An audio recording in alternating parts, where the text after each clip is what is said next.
पिछले सीजन में हमने देखा था कि दियास रोजी को बताता है कि वो बिल्कुल एक कुत्ते की तरह लगती है। ये सुनकर रोजी एकदम से चुप रह जाती है।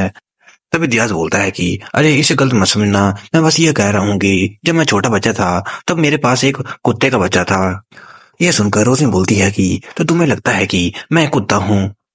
इस पर दियास बोलता है कि अरे नहीं नहीं, मेरा मतलब है एक छोटा सा पपी, उसका नाम एफा था। जब भी मैं घंटों लगाकर अपना होमवर्क पूरा करता था वो उसे फाड़ देता था। और जब भी मैं सर्दियों में बर्फ का घर बनाता था तो वो उस पर चढ़कर उसे तहस महस कर देता था। जैसे उसने मेरे बर्फ के घर को तोड़ा, मैं उसे दे देना चाहता था, लेकिन उस रात वो बिल्कुल भी खा नहीं पा रही थी और बस हाँफ ही रही थी जैसे कि वो बीमार हो। यह सुनकर रोजिन सोचती है कि तो इसका मतलब आखिर में ये उसे पसंद करता था, लेकिन क्या यह कहना गलत नहीं होगा कि मैं उसके कुत्ते की तरह हूँ। रोजिन को इस तरह परेशान देखते हुए दियाज हल्का से हंसता है और उसके गालों को पकड़ लेता है और कहता है कि मुझे तुम्हारे साथ क्या करना चाहिए। फिर वो उसके गालों के साथ खेलने लग पड़ता है और कहता है कि तुम बहुत नीच हो। फिर दूसरी तरफ हमें लहिसी को दिखाया जाता है जो कि अपने बिस्तर पर लेटा होता है। वो पीछे देखकर कहता है कि सभी कह रहे थे कि कोई यहाँ आ रहा है तो वो तुम थे भाई।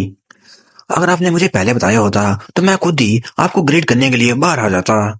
इस पर रिचार्डिस बोलता है कि मुझे पूरा यकीन है कि उन सभी ने तुम्हें जरूर बताया होगा, लेकिन तुम उनकी बात ही कौन सुनते हो।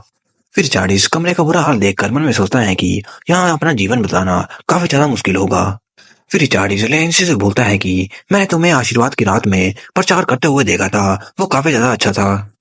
ये सुनकर लेंसी शर्मा जाता है और रिचार्डिस से कहता है कि अरे यार, आपने देखा, आपको मुझे बता देना चाहिए था, ये कितना शर्मनाक है।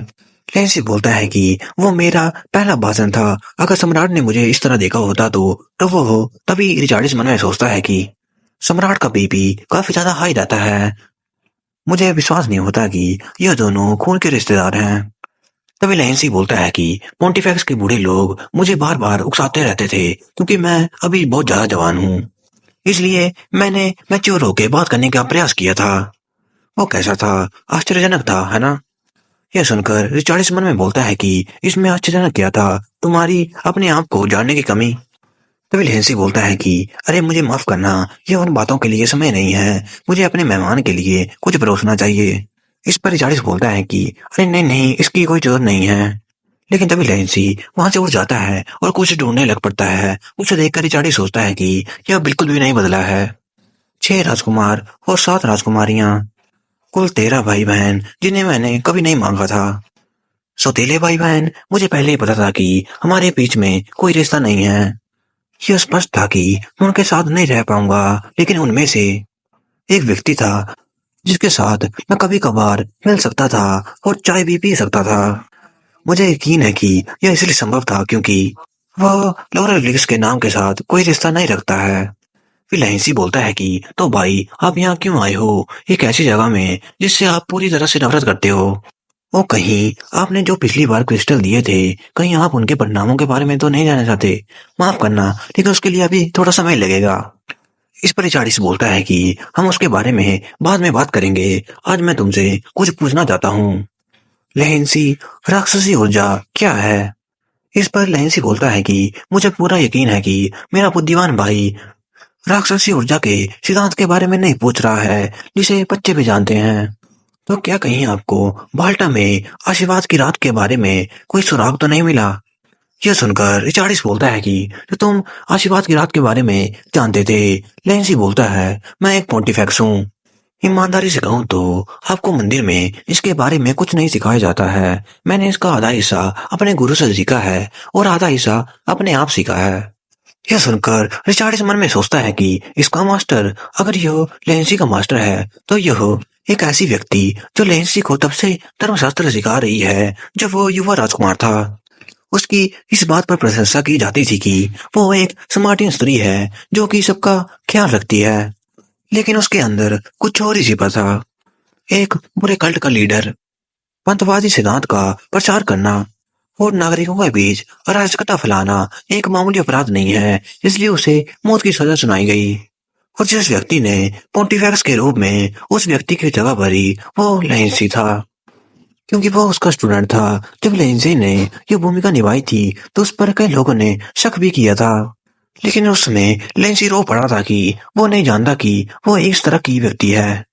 वो कभी भी ऐसी महिला से नहीं सीखेगा जिसने इलाबेनिया को शर्मिंदा किया था। उसने कहा था कि मैं एक वफादार अनुयायी हूँ और मैं बिल्कुल निर्दोष हूँ। फिर रिचार्डिस लेंसी से बोलता है कि तुमने तो कहा था कि तुमने वेंटी से कुछ भी नहीं सीखा था। यह सुनकर लेंसी हंसकर बोलता है कि क्या आप जानते हैं कि मैंने अपने गुरु से कितने वर्ष शिक्षा ली थी। मुझे लगता है कि आप आंसुओं को देखकर काफी ज्यादा कमजोर हो जाते हैं।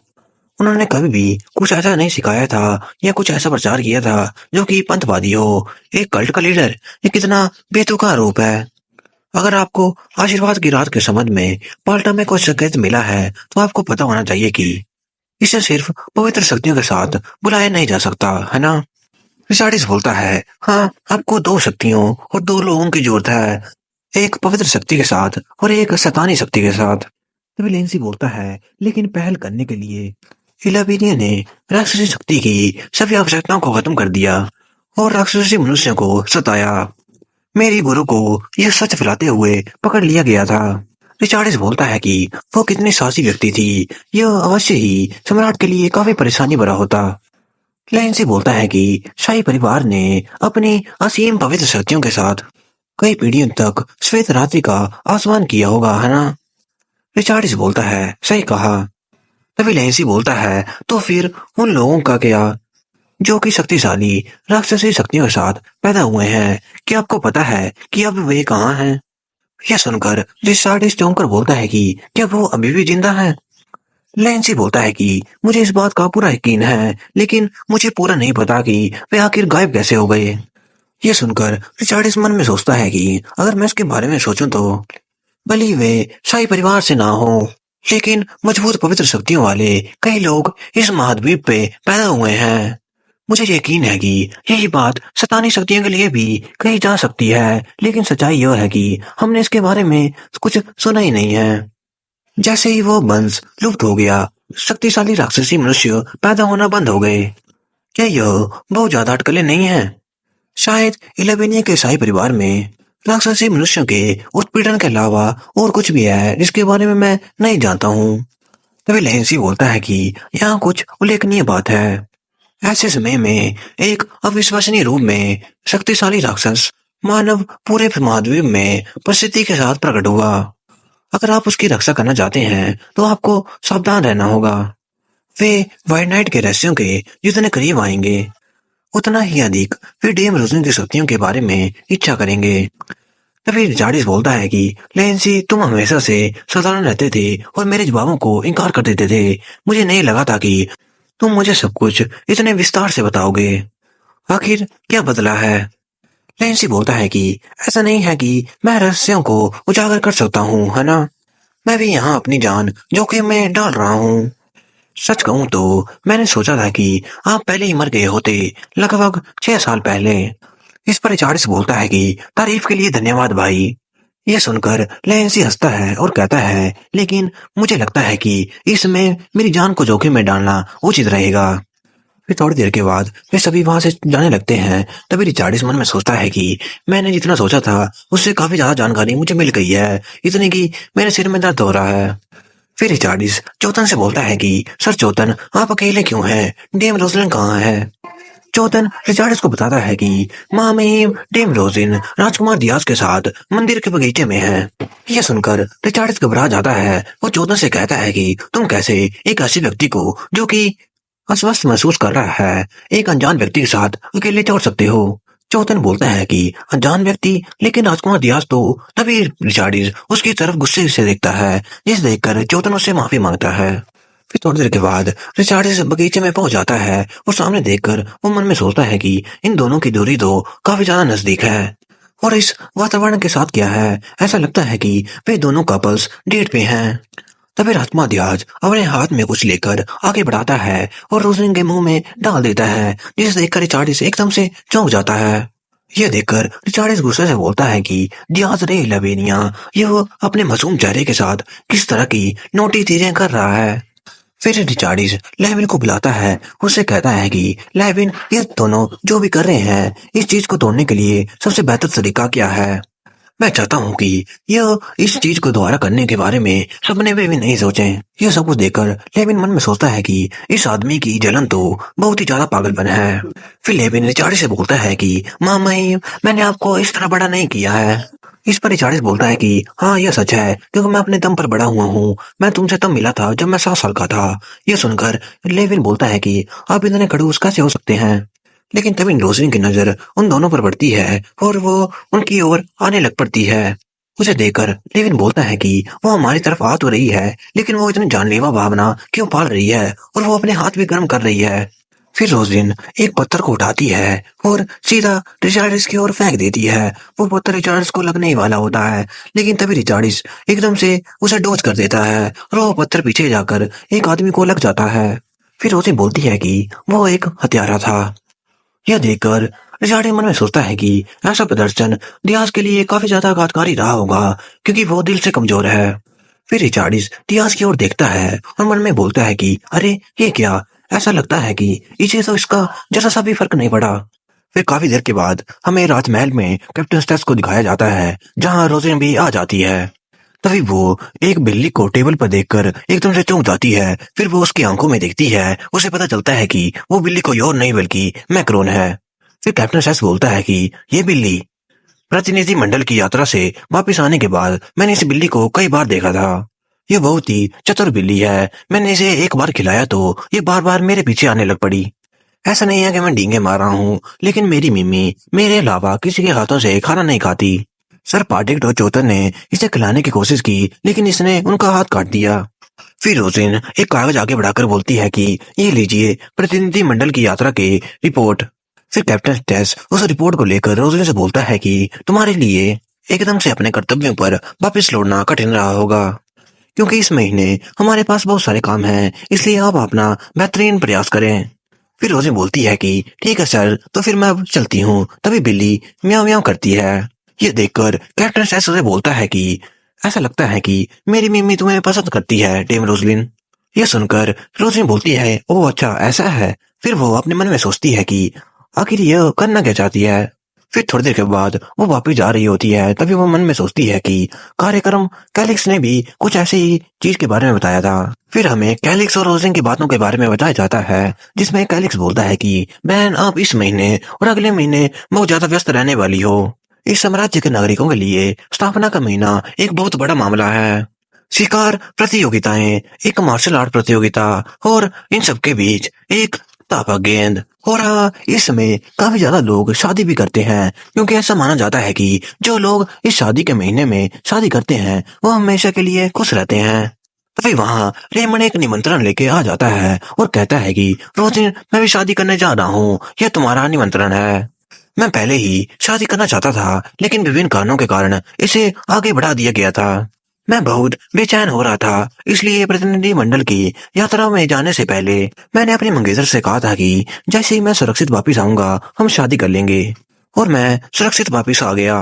फिर रोसिन कहती है कि ओ अच्छा ऐसा है, बताइए हो रेमंड, मैं सच्चे दिल से कह रही हूँ। मुझे खुशी है कि तुम सुरक्षित वापस लौट आए, लेकिन अब मेरे पास खुश होने का एक और कारण भी आ गया है। फिर रेमंड बोलता है कि अगर तुम्हें कोई आपत्ति नहीं है तो क्या तुम हमारी शादी में बधाई संदेश देना चाहोगे। ये सुनते ही कैलिक्स जल्दी से उसका मुंह बंद कर देता है और कहता है कि मुझे लगता है कि तुम्हें इस पर दोबारा सोचना चाहिए। फिर दोबारा हमें इस समय की रोजिन को दिखाया जाता है, जो कि रास्ते के बीच में खड़ी होती है, लेकिन तभी उसके पीछे से एक व्यक्ति आता है और ये व्यक्ति कोई और नहीं बल्कि उसका पिता होता है। उसे देखकर रोजिन बोलती है पिताजी आप। ये सुनकर पटन वहीं रुक जाता है और कहता है कि एक अजनबी के लिए तुम मुझे बहुत ही करीबी नाम से बुला रहे हो, तुमने मुझे कैसे पहचाना। रोजी बोलती है कैलिक्स और रेमंड उन्होंने मुझे बताया था कि आपका बहुत ही अच्छा प्रभाव है, इसलिए मैं आपको एकदम से तुरंत पहचान लूंगी। पटन बोलता है ओ अच्छा ऐसा है, तो फिर तुम अब कैसा महसूस कर रही हो। रोजी बोलती है अब मैं और दर्द में नहीं हूँ। फिर पटन बोलता है कि जब तक आप माँ महिम राजकुमारी चार्डिस की सेवा करेंगी तो कई और घटनाएं घटेंगी, लेकिन फिर भी तुम उसकी सुरक्षा करना चाहती हो। मैं नहीं जानता कि तुम आखिर हो कौन, लेकिन तुम भी मारी जाओगी। फिर हमें रोशन के मरने के दिन की घटना को दिखाया जाता है, जहाँ पर टैन भी होता है। उसे एक सैनिक बोलता है कि आधा पहाड़ नष्ट हो गया है, जाहिर है एक भी शव साधारण अवस्था में नहीं मिला है। उन्हें बहुत बुरे तरीके से मार दिया गया है। सामने के दृश्य को देखकर पटेन सोचता है कि ऐसा दृश्य जो कि इंसानों के हाथों से नहीं किया जा सकता। एक बच्चे का मुखौटा पहने हुए वो चीज वास्तव में मनुष्य नहीं है। यह कितना दुखद है। फिर पटेन अपने सैनिक से पूछता है कि रोजलिन कैसी है। सैनिक उसे बताता है कि वो बिस्ता के महल में है, उन्हें अभी भी होश नहीं आया है। यह सब कुछ देखकर और सुनकर पटेन काफी ज्यादा दुखी था। फिर वो अपने सैनिक को बोलता है कि हम भी बिस्ता अभी के अभी जा रहे हैं। फिर हमें उसमें से भी काफी समय पहले की घटना को दिखाया जाता है, जहाँ पटेन रोजी को बोलता है कि अगर तुम दूसरे राजकुमार की सेवा करने के लिए इस संपत्ति को छोड़ देती हो तो तुम भी मारी जाओगी। रोशनी बोलती है कि मैं मरने के लिए तैयार हूँ।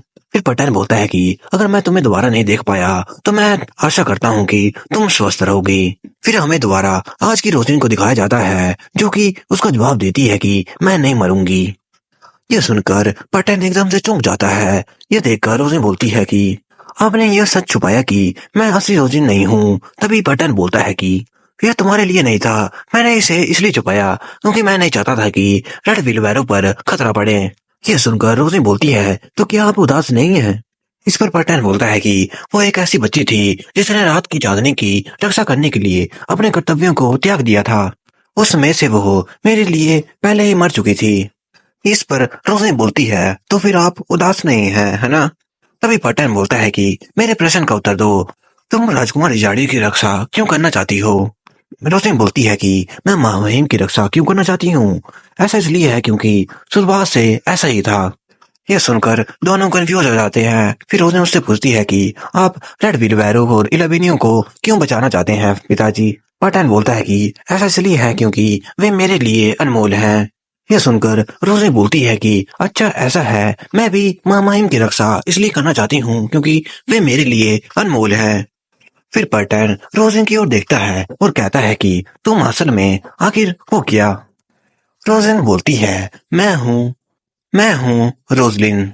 फिर अगले दिन हमें मिस्टर रेस्टोरेंट दिखाया जाता है, जहाँ के वेटर्स एकदम से हैरान रह जाते हैं क्योंकि उनके सामने कोई और नहीं बल्कि सर पटेन, कैलिक्स और रोजलिन होती है। और यही नहीं, उनके साथ मैक्रोन भी होती है। सभी वेटर्स आपस में बात कर रहे होते हैं कि ये तो सभी रेड व्हीलबैरो वाले हैं, ये आखिर यहाँ क्या कर रहे हैं? ये अक्सर तो ऊपर भोजन करते हैं और ये बिल्ली इनके साथ क्या कर रही है कि बिल्ली की यहाँ आने की इजाजत है? ये सबको सुनकर कैलिक शर्मा जाता है और अपने मन में बोलता है कि ये बस वहीं बैठ गए जहाँ इन्हें सीट खाली दिखी, और बिल्ली के लिए मैं माफी मांगता हूँ, ये मेरी बात ही नहीं सुनती। मैं घबराकर जल्दी यहाँ दौड़ते हुए आ गया क्योंकि बहन ने कहा था कि वो पिताजी के साथ भोजन करने जा रही है और ये बिना माँ के एक पारिवारिक भोजन बन गया है। फिर कैलिक्स रोजलिन से पूछता है कि क्या तुमने निर्णय लिया कि तुम क्या ऑर्डर करोगी? रोजलिन तभी कैलिक्स से पूछती है कि कैलिक्स तुम क्या चुन रहे हो? कैलिक्स बोलता है कि मैं जो भी खाऊंगा उससे मेरा पेट खराब हो जाएगा। फिर कैलिक्स अपने पिताजी की ओर देखते हुए अपने मन में बोलता है कि पिताजी के साथ उस दिन बिस्ता में हुई बहस के बाद मैंने इन्हें पहली बार देखा है। हम ऐसा दिन बिता रहे हैं, आखिर ये सोच क्या रहे हैं?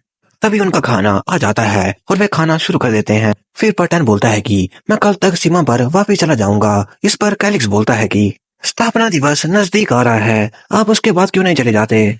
तभी पटेन बोलता है कि मुझे बुरी फीलिंग आ रही है। इस पर कैलिक्स और रोजिन दोनों बोलते हैं कि हाँ, अपना ध्यान रखना। फिर थोड़ी देर के बाद खाना खाने के बाद पटेन वहां से उठता है और कैलिक्स से कहता है कि जैसा कि तुम जानते हो कैलिक्स, मैंने तुम्हारी माँ को पहले ही बता दिया है। खैर, हम तुम्हारी माँ से यह छुपा भी नहीं सकते कि रोजन एक राक्षसी मानव है, क्योंकि पूरे साम्राज्य को इस बारे में पता है। इस पर कैलिक्स बोलता है कि वो शायद सदमे में रही होगी। पटेन बोलता है कि तुम जितना सोचते हो तुम्हारी माँ उससे काफी ज्यादा मजबूत है, इसलिए इसकी चिंता मत करो और अपनी माँ को एक पत्र भी भेज देना। कैलिक्स बोलता है कि अब वहां जाने से पहले एक बार माँ से क्यों नहीं मिलाते? वो शायद भूल गई होंगी कि आप कैसे दिखते हैं। ये सुनकर पटेन हंसने लग पड़ता है। फिर तभी पटेन रोजन को बोलता है और आगे झुककर रोजन के गले में लगे लॉकेट को तोड़ देता है। यह देखकर कैलिक्स एकदम से हैरान रह जाता है और कहता है कि अरे ये तो पारिवारिक रिंग है। उस अंगूठी को लेकर पटेन अपने मन में बोलता है कि अगर मैं समय में वापिस जा सकता तो क्या मैं उसे यह कह पाता। मैंने कसम खाई थी कि मैं कभी भी पीछे मुड़कर नहीं देखूंगा, खासकर जब मैं कुछ बदल ना सकूं। फिर पटेन नीचे अपने घुटनों में झुककर रोजन का हाथ पकड़ता है और कहता है कि रेड विलबैरो इलेवेनिया की रक्षा करेगा।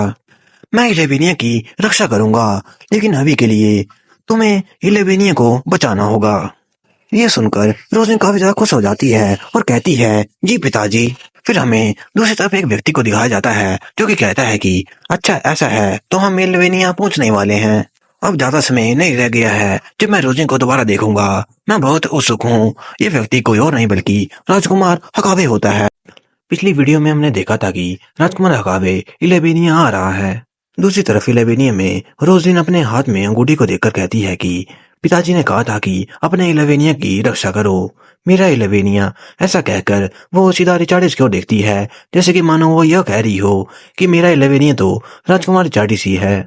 दूसरी तरफ रिचार्डिस सोच रहा होता है कि लागोस में गृह युद्ध की खबर आने के बाद कोई भी जानकारी सामने नहीं आई है। यहाँ तक कि लागोस से आया प्रतिनिधिमंडल समारोह में भी नहीं आया है। भविष्य की स्थिति के बारे में जानने के लिए हमें पहले वर्तमान स्थिति को जानना होगा। अभी के लिए बाल्टा में राजकुमार हकाबे और तीसरी राजकुमारी गैंजे ने एक साथ सीमा को पार किया है। हकाबे, आखिर तुम सोच क्या रहे हो? अगर मैं तुम्हारा सिर काट कर यह देख सकता कि तुम क्या सोच रहे हो तो काफी ज्यादा अच्छा होता।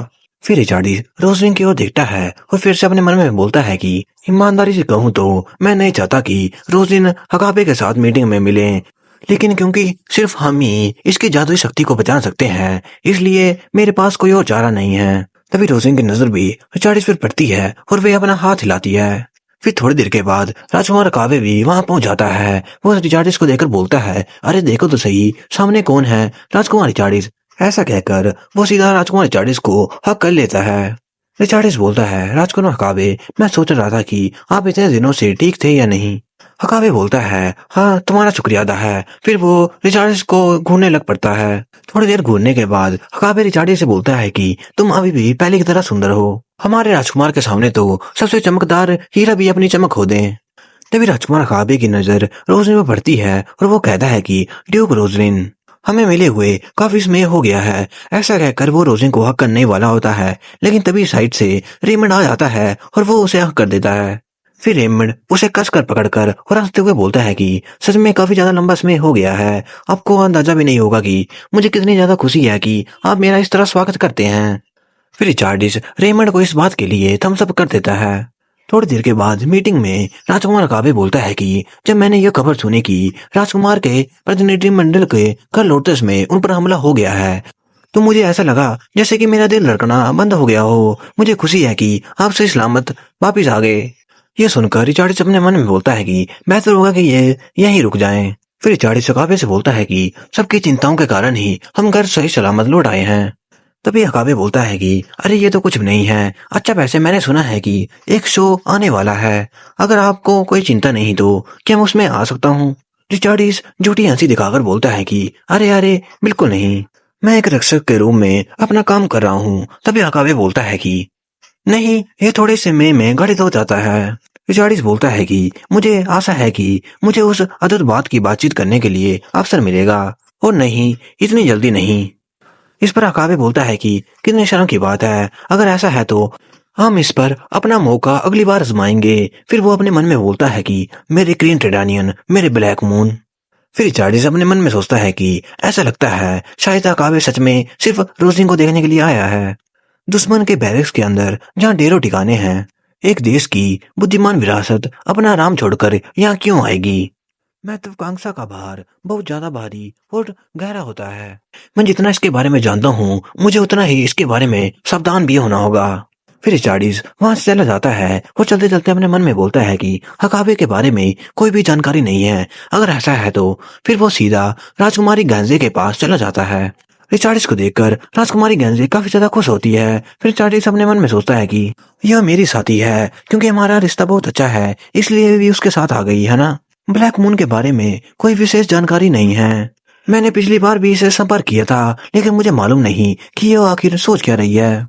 फिर राजकुमारी गैंजे रिचार्डिस को गाल पर किस कर देती है और कहती है कि तुम अब भी पहले की तरह ही सुंदर हो, यहाँ तक कि चांदनी की रात भी तुम्हारी तरह चमकदार नहीं है। ये सुनकर रिचार्डिस अपने मन में बोलता है कि शायद मैंने पहले भी यह किसी से सुना है। फिर वो राजकुमारी को बोलता है कि राजकुमारी, आप भी हमेशा की तरह सुंदर हैं। फिर रिचार्डिस और राजकुमारी गैंजे एक दूसरे के साथ कान में कुछ बोलते हैं, जिसे देखकर रोजिन को कुछ होता है। रोजिन अपने मन में बोलती है कि ये क्या था, मैं तो इन्हें ग्रीट करने ही जा रही थी, लेकिन एकदम से मुझे अनकंफर्टेबल महसूस क्यों हो रहा है। तभी सर पार्टिकट बोलता है कि कुछ हुआ है, उस व्यक्ति ने अपना कदम आगे बढ़ा दिया है, इसलिए हमें फॉलो करें।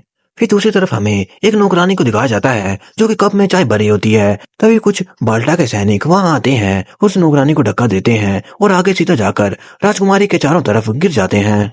राजकुमारी गैंसे के लिए इतने सारे सैनिकों को देखकर रिचार्डी सोचता है, क्या यह राजकुमारी को सुरक्षित ले जाने के लिए कुछ ज्यादा ही लोग नहीं है? तभी राजकुमारी गैंसे बोलती है, यह शर्म की बात है माँ महिम, ये सभी मेरे बड़े भाई हैं, इसलिए वे मेरी बिल्कुल भी नहीं सुनते हैं। इन्होंने तो मेरी पूरी प्रतिष्ठा की बेइज्जती कर दी और ये सीधा आकर इधर खड़े हो गए। फिर राजकुमारी गैंसे अपने सैनिकों को बोलती है कि ये क्या है राक्षसों की सेना, इतना शोर क्यों मचा रहे हो? यह सुनते ही राजकुमार झाड़ी से एकदम से सतर्क हो जाता है। फिर वो आराम से झुककर धीरे धीरे रोशन की ओर देखता है और सोचता है कि अरे हाँ, ये तो सब टुकड़ों से बने हैं। उन्होंने कहा था कि शुद्ध रक्त वाले राक्षस भी रोशनी का पता नहीं लगा सकते जब तक वे अपनी शक्तियों का इस्तेमाल नहीं करेंगे। क्या हकाबे राक्षसों को अपना योद्धा बनाकर यहाँ लाया है? अगर सच में ऐसा है तो आखिर राजकुमारी गैंजे क्या सोच रही थी जब उन्होंने मुझे इस बारे में जानकारी दी? फिर राजकुमारी गैंजे बिना डरे उनके सैनिकों के सामने कह देती है कि चिंता मत करो, इन्हें हमला करने का कोई आदेश नहीं है। ये तो बस इसलिए खड़े हैं कि कहीं मैं कुत्तों की तरह अपना मुंह ना खोल दूं। सैनिकों को शर्माते हुए देखकर गैंजे हंसने लग पड़ती है और कहती है कि मुझे नफरत है कि वे हमेशा कितने गर्व से दिखते थे, लेकिन यह अभी काफी ज्यादा अच्छा है क्योंकि आप यहाँ हैं, इसलिए वे कुछ भी नहीं कर पाएंगे, इसलिए कृपया इन्हें गाली देकर भगा दें। यह सुनकर रिचार्ड सोचता है कि ऐसा लगता है इस राजकुमारी के दिमाग में भी कुछ ना कुछ गड़बड़ है, आखिर मैं इन्हें गाली क्यों दूंगा? तभी एक सैनिक राजकुमारी से बोलता है कि राजकुमारी, राजकुमार हगावे पक्का आपको ढूंढ रहे होंगे, तो कैसा रहेगा अगर हम यहाँ से चले जाएं? इस पर राजकुमारी बोलती है कि यहाँ कोई भी मैसेंजर नहीं है जो कि मुझे बता सके कि राजकुमार हकावे मुझे ढूंढ रहे हैं, और तुम तो इतनी देर से इस कमरे में थे, तुम किस बारे में बात कर रहे हो? क्या तुम दोनों बिना शब्दों का इस्तेमाल करके बात कर सकते हो? कहीं तुम दोनों एक दूसरे के साथ अपना शरीर तो नहीं मिलाते? तुम मुझे घृणा का अनुभव करवा रहे हो, इसलिए मुझसे दूर रहो। तभी सैनिक बोलता है कि राजकुमारी। तभी राजकुमारी बोलती है कि हाँ ठीक है मैं चल पड़ूंगी। फिर वो राजकुमार रिचार्डी से बोलती है कि ठीक है मामी, तो फिर मैं चलती हूँ। ये देखकर रिचार्डी से अपने मन में सोचता है कि इसने ऐसा नहीं कहा है, लेकिन ऐसा लगता है कि जैसे कि सैनिकों के पास इसे इधर उधर ले जाने का पर्याप्त अधिकार है। क्या वो हकाबे के साथ उस जानकारी को लीक करने की वजह से परेशानी में तो नहीं पड़ जाएगी? हकाबे यह सोच ही रहा होता है, लेकिन तभी राजकुमारी उसके सामने से ही बोल देती है कि चिंता मत करो, मेरा भाई मुझे कभी भी नहीं मारेगा। फिर वो वहां से जाते जाते कहती है कि मैं हमेशा आपसे मिलने के लिए तरसती रहती हूँ, मुझे आशा है कि हम फिर से जल्दी मिलेंगे, इसलिए तब तक अपना ध्यान रखें। फिर थोड़ी देर के बाद रिचार्ड जिस ड्रिंक पी रहा होता है, तभी लेविन सामने से आता है और कहता है कि लागोचे से प्रतिनिधि मंडल अभी अभी पहुंचा है। इसका मतलब कि लागोचे में यांत्रिक युद्ध खत्म हो गया है और ऐसा लगता है कि शक्तिशाली फ्लोटर हार गया है। ये सुनकर रिचार्ड काफी ज्यादा हैरान हो जाता है और कहता है कि फ्लोटर हार गया, तो फिर वहां का नया शासक कौन है? तभी वो पीछे की ओर देखता है। सभी लोग बोलने लग पड़ते हैं कि लागोचे का शासक आ रहा है।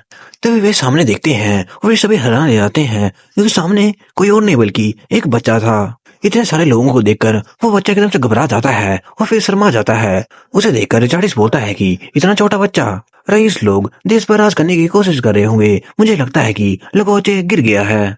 और अकाबे कैसा है? वो फ्लोटर के काफी करीब रहा होगा। फिर रिचार्डिस अकाबे की ओर देखता है और कहता है कि इस कमीने के चेहरे पर तो जरा सा रिएक्शन भी नहीं है। उस बच्चे को देखकर हकाबे उसके पास जाने लगता है, लेकिन जैसे ही वो वहां पहुंचने वाला होता है तभी पीछे से एक डंडा पटकने की आवाज आती है। हकाबे पीछे गिर के देखता है और वो बच्चा सीधा दौड़कर उस औरत के पास चला जाता है। ये औरत कोई और नहीं बल्कि इस वक्त लागोचे की इस समय की शासक दिमरा है। दिमरा को देखकर रिचार्डी सोचता है कि गहरी बैंगनी आंखें और राजघराने की ओरा जो इसके छोटे शरीर से निकलती है, हालांकि वो 70 साल की लगती है। ये औरत पक्का शासक दिमरा ही होगी। दिमरा को देखकर हकाबे भी सोचता है कि शासक दिमरा फ्लोटर से 3 पीढ़ी पहले वाली शासक, और वो व्यक्ति जिसने सभी छोटे राष्ट्रों और जनजातियों को एकजुट करके लागोचे साम्राज्य को आज ऐसा बनाया है। पिछले शासक फ्लोटर को जेल में डाल दिया गया था और नए शासक ग्वाइंडाइट ने सत्ता संभाल ली है। भले ही वो पिछली पीढ़ियों की एक बूढ़ी रानी हो सकती है, लेकिन उसका प्रभाव अभी भी लागोचे के हर कोने तक फैला हुआ है। युवा शासक की रक्षा करने के लिए वो उसकी रक्षक के रूप में अपनी रिटायरमेंट से भी बाहर आ गई। मैंने सोचा था कि मैं युवा शासक को अपनी कठपुतली के रूप में इस्तेमाल कर सकूंगा, लेकिन अब ये इतना आसान नहीं होगा। दूसरी तरफ रिचार्ड सोच रहा होता है कि टिमरा के लिए हकाबे वो कमीना आदमी है जो लगोचे में तबाही का एकमात्र कारण है। मुझे नहीं लगता कि वे एक दूसरे के साथ शांतिपूर्वक स्वागत करेंगे। मुझे आश्चर्य है कि वे एक दूसरे के साथ कैसा व्यवहार करेंगे। तभी हकावे सीधा उनके पास जाता है और मुस्कुराते हुए कहता है कि इस तरह के आनंदमय समारोह में लगोचे के नए सासों को देखना बहुत ही सम्मान की बात है। मेरा नाम हकावे वे लिविता है। मैं बाल्टा का पहला बेटा हूँ। हकावे को देखकर गुआनडाइट बोलता है कि हिक्सला का पहला बेटा, मैंने आपके बारे में बहुत कुछ सुना है। मैं भी आपको ऐसे शुभ अवसर पर देखकर खुश हूँ। फिर हकावे डिमरा से पूछता है कि अच्छा वैसे मैं आपको क्या कहकर बुलाऊं ताकि आप बुरा ना माने। डिमरा बोलती है क्योंकि मेरा पिछला शीर्षक बहुत पहले ही खत्म हो चुका है तो तुम मुझे केवल रक्षक कह सकते हो। फिर हकावे डिमरा से बोलता है कि आपसे मिलना सम्मान की बात है रक्षक डिमरा। ये सुनकर डिमरा बोलती है कि मैं भी तुमसे मिलने के लिए उत्सुक हूँ राजकुमार। मुझे इससे ज्यादा खुशी नहीं हो सकती। लेकिन जब हम पहली बार आए तो तुम ज्यादा खुश नहीं दिखे। क्या तुम्हें उम्मीद थी कि कोई और आएगा? ये सुनकर हकाबी थोड़ा घबरा जाता है और पीछे सेरिन बोलता है कि अगर मैं वहां होता तो मैं रो पड़ता। ये सुनकर रिचार्ड हंसने लग पड़ता है और सोचता है कि हालांकि यह बहुत ज्यादा दिखावा करता है लेकिन मुझे यकीन है कि वो भी इस एलियन के जैसा ही सोच रहा होगा। फिर हकाबे दिमरा से बोलता है कि अरे अरे मुझे आशा है कि आप मजाक कर रहे हैं। आप कैसे? हकाबे बोलने वाला होता है लेकिन तभी दिमरा अपना डंडा नीचे फेंक देती है जिसे देखकर हकाबे सोचता है कि तक तेरे की बुढ़िया। फिर हकाबे डंडा उठाने के लिए नीचे झुकता है जिसे देखकर दिमरा बोलती है कि अरे अरे तुम तो अपने आप इसे उठा रहे हो। धन्यवाद हकाबे वे लिविता। जैसे ही हकाबे दिमरा को डंडा पकड़ाता है वैसे ही दिमरा थोड़े भयानक तरीके से बोलती है कि मुझे आशा है कि तुम लगोचे राज्य में हमसे मिलने आओगे। वैसे भी तुम्हें नहीं लगता कि फ्लोटर भी तुम्हें देखना चाहती है? राजकुमार, हम लगोचे में अपनी अच्छाइयों और शिकायतों को कभी नहीं भूलते। मैं निकट भविष्य में तुम्हारा यह ऋण चुका दूंगी। ये सुनकर हकाबे काफी ज्यादा डर जाता है। अब आप सोच रहे होंगे कि आखिर ऐसा क्यों है, तो चलो आपको बताता हूँ। काफी समय पहले यह आम बात थी कि राष्ट्र अपने क्षेत्र का विस्तार करने के लिए उस क्षेत्र के छोटे छोटे कबीलों का सफाया कर देते थे। यह भी काफी आम बात थी कि कमजोर पक्ष अपनी शक्तियों को मिलाकर नए राष्ट्रों की स्थापना करते थे। एक दूसरे की रक्षा करने का गठबंधन शासक एक शासक प्रतिज्ञा के नाम से जारी रहा और 12 जनजातियों के लीडर्स जो पहले शासक के साथ लगोचे की रक्षा करने के लिए सहमत हुए थे उन्हें जेटे यानी अनंत ज्वाला के रूप में माना गया। अपनी संयुक्त शक्ति से वे अन्य राष्ट्रों को आक्रमण करने से रोकने में सक्षम थे लेकिन लगोचे की उजाड़ भूमि ठंडी थी और उनके संसाधन सीमित थे। अतः एक आंतरिक युद्ध छिड़ गया जिसमें सभी लोग एक दूसरे से चोरी करने लगे। जैसे ही आंतरिक स्थिति और ज्यादा बुरी हो गई, दिमरा सिंहासन पर बैठी गद्दी पर बैठे हुए नए शासक ने लगोचे के द्वारा पीढ़ियों से इकट्ठा की गई संपत्ति को सब में बांट दिया। यह राशि एक छोटे राष्ट्र की स्थापना के लिए काफी ज्यादा थी। फिर दिमरा ने सभी को उस प्रतिज्ञा की याद दिलाई जिसे वे भूल गए थे। मेरे भाइयों और बहनों, आप अकेले ठंडे देश में जीवित नहीं रह सकते। सुरक्षा की शाश्वत प्रतिज्ञा के 1000 वर्ष के पत्थर पर अंकित की जाएगी तथा उसे सदैव प्रकाशित करने के लिए 12 अखंड ज्वालाएं प्रज्वलित की जाएंगी। इससे जलते यानी अखंड ज्वालाओं की हल्की लपटें अब पहले से भी अधिक शक्तिशाली हो गई थी। हालांकि आप एक प्रयास में पुरानी दरार को ठीक नहीं कर सकते, लेकिन दिमरा के शासनकाल ने अन्य देशों को एक बार फिर लगोचे को याद करने का अवसर प्रदान किया। पर छोड़ने से पहले उन्होंने अपना जीवन राष्ट्र की बढ़ोतरी में बिताया। लेकिन दिमरा की पोती फ्लोटर जो प्यार में पागल थी बाहरी ताकतों को अपने लगोचे में ले आई और फिर अपने देश के संसाधनों को चुराने का सबसे घृणित कार्य किया। ये कारण है जिसकी वजह से दिमरा हकाबे से भयानक रूप से बात कर रही थी और उसने उसे कहा था कि मैं निकट भविष्य में आपका यह ऋण चुका दूंगी। ये सब कुछ सुनकर हकाबे काफी ज्यादा नाराज हो जाता है और फिर वहां से जाने लगता है। हकाबे को देखकर रिचार्ड सोचता है कि ऐसा लगता है कि ऐसे सब सुनने के बाद हकाबे भी वहां नहीं टिक सका। अब तो बस केवल यह पता लगाने का मामला है कि कौन उस अदृश्य रक्षा रेखा को पार करने में सक्षम होगा। तभी रिचार्ड देखता है कि वहां सर कैलिक्स भी आ गया है। सर कैलिक्स सामने की ओर देखता है। वो सीधा दिमरा और गुआनडाइट के पास चला जाता है जिसे देखकर रिचार्ड इसे रोक देता है और कहता है कि रुकिए सर कैलिक्स, कहीं आप, मुझे उम्मीद है कि आपके कार्यों के प्रति जो बेचैनी मैं अभी महसूस कर रहा हूँ वो जायज नहीं है। तभी कैलिक्स वहां रुक जाता है और रिचार्ड की ओर देखकर हंसते हुए कहता है कि अरे अरे चिंता मत करिए, कैलिक्स वहां से चला जाता है, जिसे देखकर चार्ली सोचता है कि भले आप मुझे चिंता करने के लिए ना कह रहे हैं, लेकिन मैं आपके भाई बहनों द्वारा अतीत में किए गए अविवेकपूर्ण कार्यों के आधार पर आपको अकेला नहीं छोड़ सकता। तभी कैलिक्स उनके पास जाकर बात करने लगता है। तभी ग्वांडाइट काफी ज्यादा खुश हो जाता है, जिसे देखकर रिचार्ड हैरान रह जाता है और सोचता है कि उनका मूड तो काफी अच्छा लग रहा है, आखिर वे किस बारे में बात कर रहे होंगे। फिर तभी कैलिस अपने घुटनों में झुककर दिमना का हाथ पकड़कर उसे ग्रीट करता है और कहता है कि गालो जरताया, मैं कैलिस हूँ, सिवाज का पहला बेटा। मैं आपको देखकर बहुत खुश हूँ परदादी। ये सुनते ही सभी हैरान रह जाते हैं और आपस में बोलते हैं कि क्या रेड व्हीलबैरो का वारिस डिमरा का पर्प होता है। तभी पीछे इसे रिचार्डी से बोलता है कि माँ महिम जरा सोचिए, रेड व्हीलबैरो की काउंटेस मूल रूप से लगोचे से ही है। क्या आप जानते हैं कि दिमरा कितनी पुरानी है? यदि आप लगोचे राज परिवार के किसी भी सदस्य को देखें तो वे या तो उसके पोते हैं या परपोते। ये सुनकर रिचार्ड सोचता है कि एक मिनट, इसका मतलब डेम रोजन भी। जी हाँ दोस्तों, रोजिन रेड व्हीलबैरो द्वितीय राजकुमार की सूरवीर और उसके उद्धारकर्ता साम्राज्य का सबसे प्रसिद्ध राक्षसी मानव कोई और नहीं बल्कि पिछले शासक दिमरा की परपोती है। फिर इस एरियन बोलता है कि अरे यार, यह ऐसी बात नहीं है जिसे हम अनदेखा कर सकते हैं। मुझे आश्चर्य है कि हम डेम रोजिन की प्रतिष्ठा कैसे बदलेगी। उसके चारों ओर पहले से ही बहुत ज्यादा राजकता है। लेकिन क्या तिमिरा किसी ऐसे रक्त संबंधी का स्वागत करेंगी जो दूसरे देश में सेवा कर रहा हो? रिचार्डिस उसे बताता है कि लगोचे के राजघराने ने कभी लेवेनिया का पक्ष नहीं लिया, इसलिए भले ही वे खून से संबंधी हों, वास्तविक रूप से कहा जाए तो रक्षक दिमरा और डेम रोजन के बीच संबंध का मतलब यह नहीं है कि स्टार्डिस बोल ही रहा होता है। तभी दिमरा सामने की ओर देखती है और कैलिक्स के गालों के साथ खेलने लग पड़ती है और कहती है कि हाँ, मैं तुम्हारे चेहरे पर सावेज को देख सकती हूँ। यह देखकर लेविन बोलता है कि वो तो उसे प्यार करती है। मुझे लगता है कि इससे कोई फर्क नहीं पड़ता कि उनमें इलावेनिया का खून मिला हुआ है या नहीं, वो वैसे भी बहुत दयालु हैं। यह देखकर रिचार्डी भी सोचता है कि मुझे पता नहीं कि मुझे इससे राहत मिलनी चाहिए या नहीं। फिर थोड़ी देर के बाद गाड़ी में कैलिक्स, ग्वांडाइट और डिमरा आपस में बात कर रहे होते हैं। ग्वांडाइट बोलता है कि जब से लोग इकट्ठा होने लगे हैं मैं थोड़ा घबरा गया हूँ। कैलिक्स उसे बोलता है कि मैं समझता हूँ कि ये पहली बार है जब आप इलावेनिया में किसी भोज में भाग ले रहे हैं। आप साधारण हैं, लेकिन आप पर दबाव बहुत अधिक रहा होगा क्योंकि प्रत्येक राष्ट्र के सभी महत्वपूर्ण लोग एकत्रित होंगे। फिर ग्वांडाइट बोलता है कि यह सोचना कि मुझे ऐसे महसूस हो रहा था जैसे कि मैं मछली पकड़ने के लिए अंत में जा रहा हूँ। मुझे लगा कि मैं जिंदा ही खा लिया जाऊंगा, लेकिन मुझे जेरते के वंशज से मिलकर काफी ज्यादा खुशी हुई। फिर कैलिक्स सोचता है कि सबेज एक लगोचन शीर्षक जो एडलवाइस को संदर्भित करता है, जो कि ऊंचे स्थान पर खेलता है। जब मेरी माँ ने विवाह किया और इलावेनिया आई तो उन्होंने अपना नाम बदलकर कुछ ऐसा रख लिया जो इलावेनिया के लिए अधिक परिचित था। लेकिन क्योंकि मेरे पिता अक्सर उन्हें इसी नाम से पुकारते थे, इसलिए मैं इसे कभी नहीं भूला हूँ। मैंने कभी नहीं सोचा था कि मैं 1 लाख साल में भी ये नाम दोबारा लूंगा। अभी देवना बोलती है कि लेकिन रेड व्हीलबैरो कहाँ है? मैंने तो उसे बैंक्वेट हॉल के अंदर देखा ही नहीं।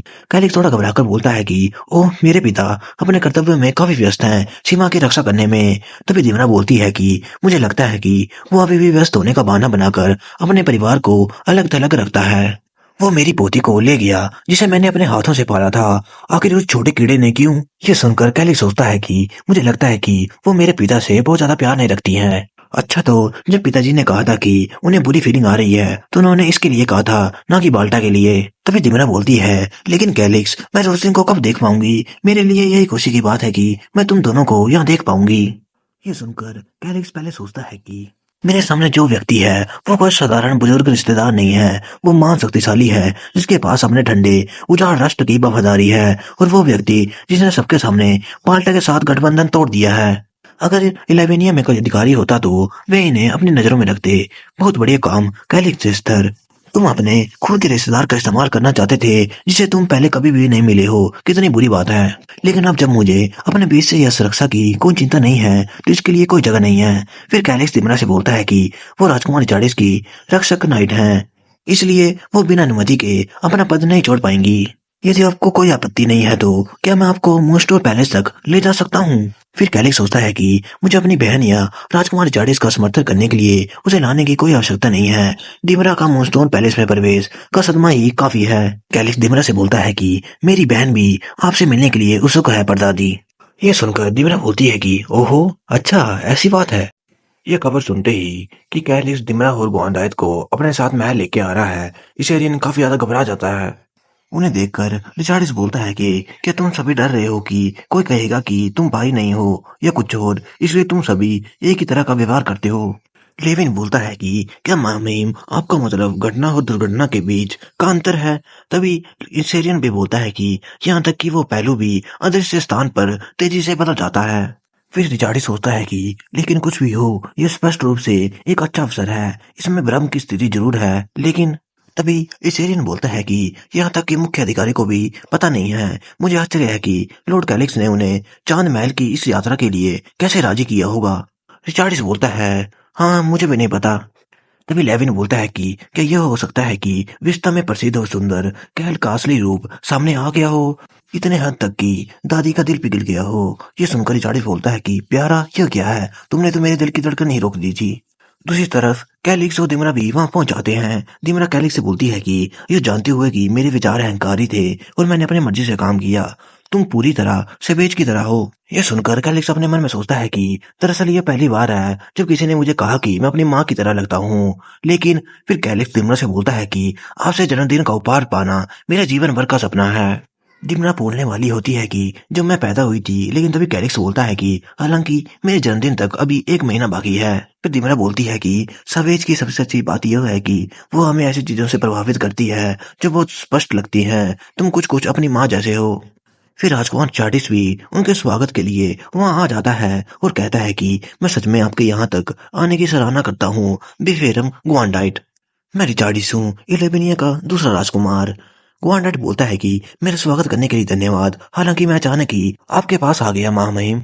फिर रिचार्डिस दिमरा से पूछता है कि मुख्य अधिकारी क्या यहाँ आने के रास्ते में कुछ हुआ तो नहीं। तभी दिमरा की नजर राजकुमार रिचार्डिस के पीछे पड़ती है जहाँ रोजिन खड़ी हुई होती है। उसे देखकर वो सोचती है कि ये बच्चा तो, लेकिन तभी एकदम से रोजिन सतर्क हो जाती है। वो सीधा दिमरा के पास दौड़कर चली जाती है और उसके कंधे पर जोर से हाथ मार देती है।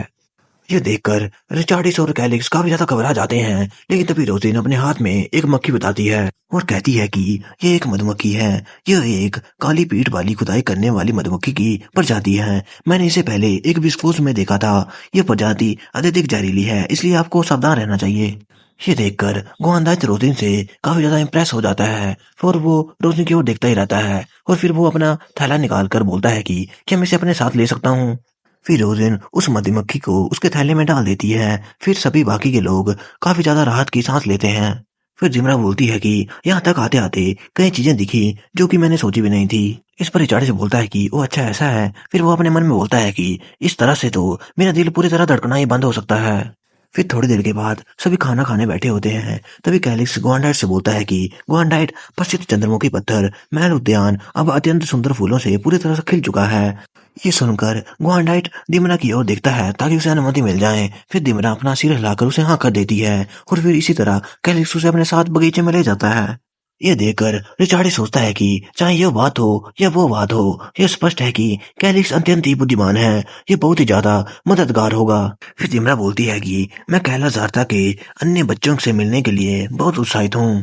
डिमरा अपने मन में बोलती है कि क्या तुम वही बदकिस्मत रिचार्डिस हो जो मेरे बच्चों को पकड़कर रखे हुए है। फिर रिचार्डिस खुश होकर बोलता है कि मुझे दो बुझारता से मिलकर बहुत गर्व महसूस हो रहा है जो मान उद्यमी बिफेरम गोवांदाइत की जांच कर रहे हैं। एक बार फिर से मैं इस सच की सराहना करता हूँ कि आप और मिस्टर बिफेरम ने यहाँ तक आने से संकोच नहीं किया। रिचार्डिस को देखकर डिमरा सोचती है कि इसका चेहरा इतना सुंदर है कि मैंने सोचा था कि वो केवल सजावट के लिए ही अच्छा होगा, लेकिन उसमें थोड़ी बहुत समझ है। क्या मुझे इसे हल्की सी चेतावनी देनी चाहिए। फिर दिमरा बोलती है कि राजकुमार मेरे बूढ़े और कमजोर शरीर के पास ज्यादा समय नहीं बचा है। वो बहुत समय हो गया है जब से मैं भूल गई हूँ कि लंबी सैर पर जाना कैसा होता है। फिर रिचार्डिस बोलता है कि हाँ महान उद्यमी, कृपया बोलने में संकोच ना करें। फिर तिमरा बोलती है कि इसमें लगोचे का घाव अभी तक ठीक नहीं हुआ है और इस हिसाब से राज्य के किसी भी मामले में हाथ डालने का मेरा कोई इरादा नहीं है। क्या मैंने इसे सही कहा। इस पर रिचार्डिस बोलता है कि यदि ऐसा ही होता तो आज की घटना के बाद चंद्रमुखी पत्थर के महल में महान उद्यमी के स्वागत करने का इरादा मेरा नहीं था। फिर दिमरा बोलती है कि ओ अच्छा, तो तुम इसके बारे में नहीं जानते थे। फिर रिचार्डिस बोलता है लेकिन इस स्थिति में खुश होने का कोई कारण नहीं है, इसलिए अगर मैं बिना यह जाने कि वो क्या है कुछ करूं तो ये दुख की बात होगी। फिर रिचार्डिस कप में चाय भरकर बोलता है कि आप यहाँ आने के लिए बहुत परेशानी उठा रहे हैं, कृपया एक कप पीजिए और यहाँ आराम से आराम कीजिए। अब ऐसी कोई घटना नहीं होगी जो आपको दुखी करेगी। फिर डेमरा सोचती है कि खैर क्योंकि हम इस तरह की यात्रा के लिए इतनी दूर आ गए हैं तो क्या यह एक अच्छा अवसर नहीं होगा। मुझे आश्चर्य है कि यह सच में एक वीर है या सिर्फ एक बहादुर छोटा पिल्ला है। फिर दिमरा रिचार्डी से बोलती है कि मैं हर समय लोगों का सामना करते करते थक गई हूँ और इसलिए मैं उस समय के लिए आभारी हूँ जो आपने मुझे लेने की सलाह दी थी। यह सुनकर रिचार्डी दिमरा की ओर देखते हुए अपने मन में बोलता है कि अच्छा तो इसलिए उसने शुरू से ही अपनी आंखें बंद कर ली और इसकी झपक ले ली। शायद वो अब बात नहीं करना चाहती कि अब हमारा काम खत्म हो गया है। थोड़ी देर के बाद दिमरा रिचार्डिस की ओर देखती है जो कि रोजिन की ओर देख रहा होता है। रोजिन को ग्वांडाइज के साथ खेलते हुए देखकर रिचार्डिस ग्वांडाइज के बारे में सोचता है कि हालांकि ये काफी छोटा है लेकिन इसने पूरे देश पर शासन किया है, इसलिए मैं लापरवाही से व्यवहार नहीं कर सकता और मुझे ध्यान देने की आवश्यकता है। हालांकि मुझे नहीं लगता कि किसी को भी इसके बारे में इतनी परवाह है। फिर रिचार्डिस रोजिन को हंसते हुए देखकर सोचता है कि खैर बहुत समय हो गया है जब से मैंने इसे इस तरह मुस्कुराते हुए देखा है, ये बहुत अच्छा है। वो अक्सर ऐसे ही हंसती है, ये देखना वाकई बहुत अच्छा है।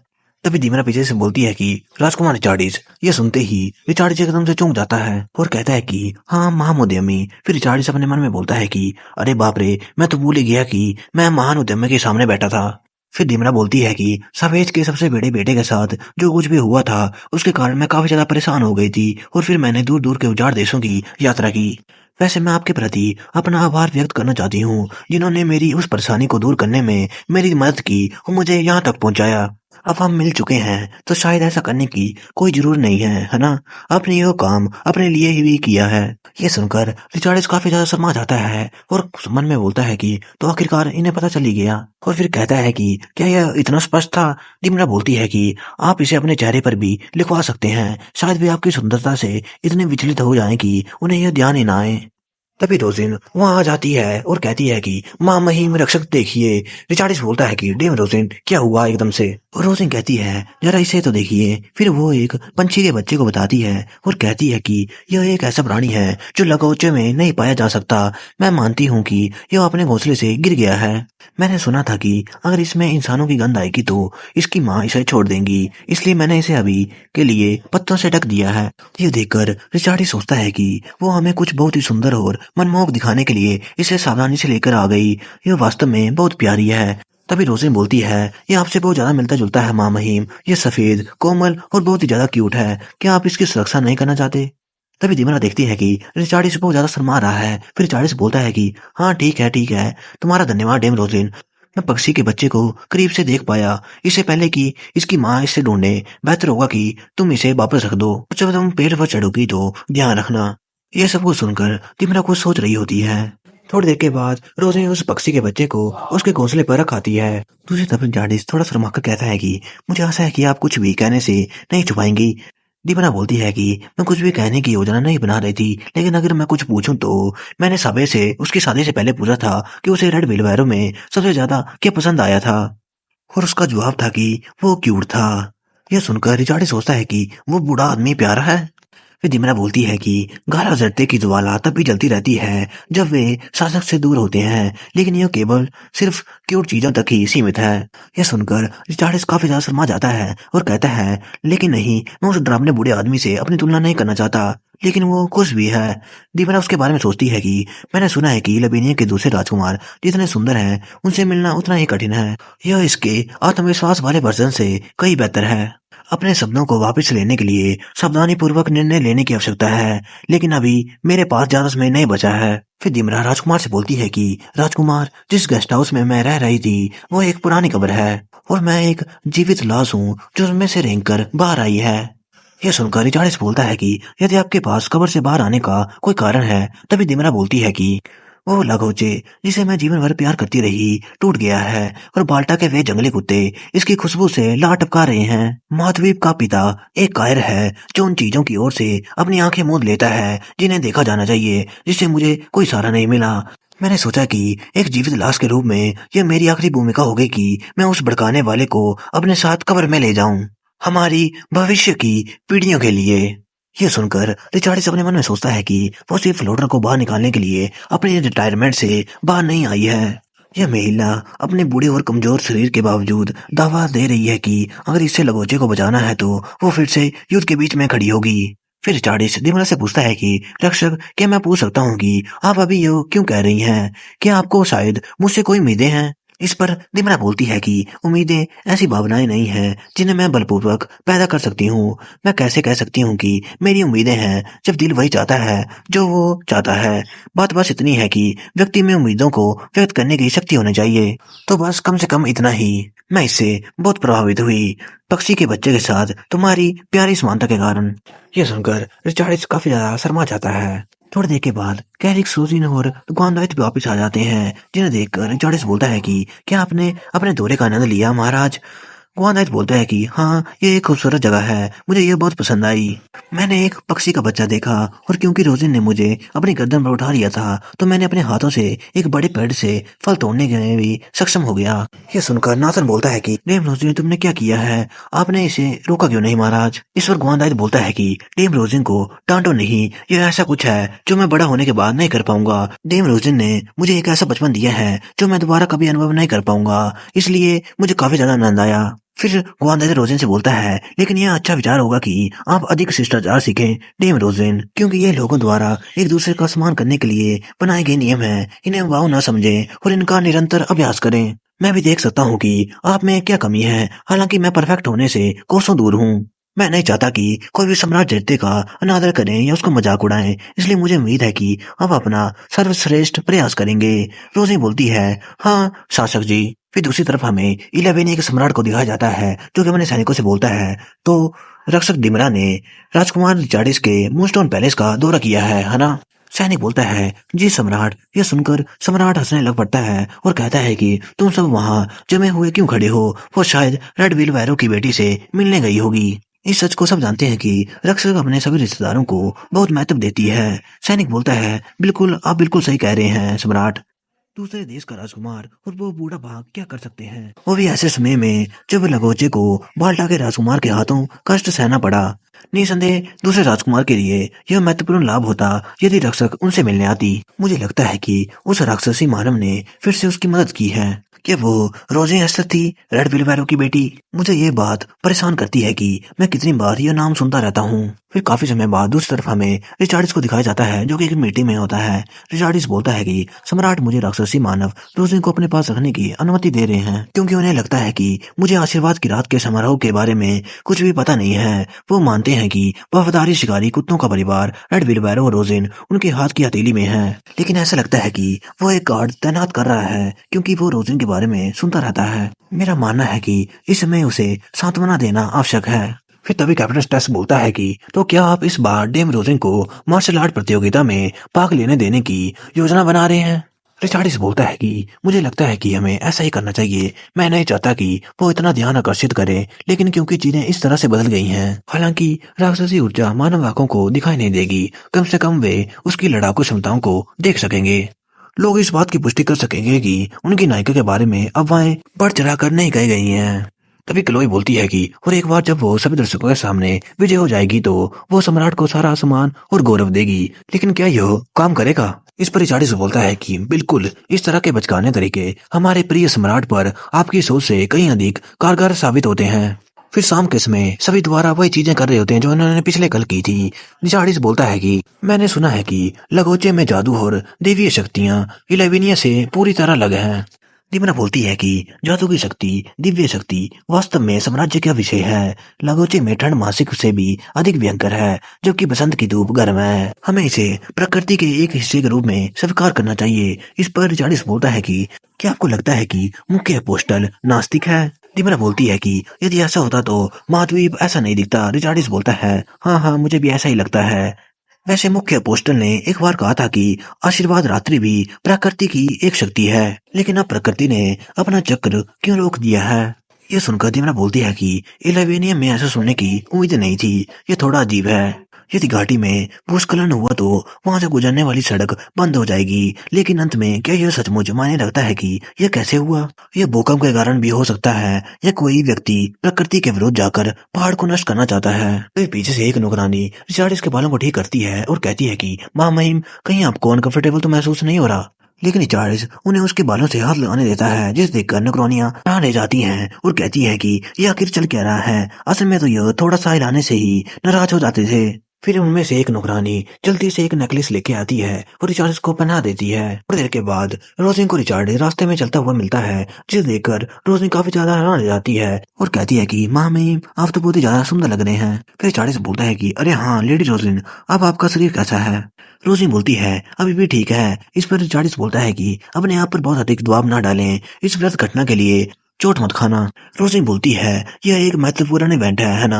रिचार्डिस बोलता है अगर आप जीत भी जाए तो भी आपके लिए एकमात्र अच्छी बात मेरा मूड ही होगा, है ना। रोजी बोलती है तो इसका मतलब यह एक बहुत ही महत्वपूर्ण इवेंट है। फिर रिचार्डिस रोजी की ओर देखता है, उसके कंधे पर हाथ रखता है और फिर वो उसके माथे पर किस करता है और कहता है कि यह मेरा आशीर्वाद है, इसलिए जीतना सुनिश्चित करें। ये देखकर रोज़िन काफी ज्यादा हैरान रह जाती है। फिर वो एकदम से ही रिचार्डिस के कपड़े पकड़ लेती है और उसके कपड़ों को सूंघती है और कहती है कि माँ महिम, ये बहुत ही ज्यादा सुगंधित है, कोमल और मीठा। ये देखकर रिचार्डिस मन में सोचता है कि एक क्षण रुको, यह तो बहुत ही खतरनाक है, मेरा दिल जैसे कि फटने ही वाला है। तभी पीछे से आवाज आती है वाइट नाइट लाइट्स की, लेडी रोजिन आप कहाँ हैं। फिर रोजिन रिचार्डिस के कपड़े छोड़ देती है और कहती है कि मैं जीतूंगी सिर्फ आपके लिए माँ महिम। फिर रोजिन वहां से चली जाती है और रिचार्डिस वहीं गिर जाता है। रिचार्डिस का शर्म के मारे बुरा हाल हो गया था। फिर दूसरी तरफ हमें लड़ाई का मैदान दिखाया जाता है, जहाँ कैलिक्स भी आया होता है। फिर क्लोई भी वहां आ जाती है, जिसे देखकर कैलिक्स पूछता है कि मिस क्लोई, क्या आप ठीक हैं। इस पर क्लोई बोलती है कि आपके आशीर्वाद के लिए धन्यवाद सर कैलिक्स। कैलिक्स पूछती है आपको क्या लगता है कैलिक्स ने ऐसा क्या दिखाया होगा। फिर दूसरी तरफ हमें राजकुमारी गेंजे को दिखाया जाता है और राजकुमार हकाबे भी वहीं होता है। हकाबे बोलता है तुम क्या सोच रही हो गेंजे, लड़ाई अभी शुरू भी नहीं हुई है। गेंजे बोलती है कि मैं उन सिरों को देख रही हूँ, मुझे परेशान मत करो, ये बहुत परेशान करने वाला है। अकाबे हंसकर बोलता है कि बिल्कुल, रंगों की विविधता सचमुच जादुई लगती है, मैं भी इसका आदी नहीं हूँ। यह देखकर गेंजे सोचती है कि इसमें हंसने की क्या बात है। तभी रकाबे और गेंजे सामने की ओर देखते हैं, सामने कोई और नहीं बल्कि बीफरेंग गुआंदाइट होता है। उसे देखकर हकाबे बोलता है कि अरे देखो सही, ये तो हमारे बीफरेम गुआंदाइट है और इस तरह ये तो मेरे बगल में भी बैठे हैं। ये वास्तव में एक भाग्यशाली मुठभेड़ है। अगर आपको ज्यादा परेशानी ना हो तो क्या मैं आपके लिए कोई जगह चुन सकता हूँ। गुआंदाइट बोलता है हाँ बिल्कुल। इस पर हकाबे हंसते हुए बोलता है कि यह मेरा सौभाग्य है। दोस्तों आपको क्या लगता है आखिर हकाबे क्या प्लान बना रहा होगा।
इसी के साथ ये वीडियो यही समाप्त होती है। अगर आपको ये वीडियो अच्छी लगी तो वीडियो को लाइक और चैनल को सब्सक्राइब जरूर करें। और हाँ, अगर आप नेक्स्ट पार्ट जल्दी जाते हैं तो कमेंट सेक्शन में नेक्स्ट पार्ट जरूर लिखें।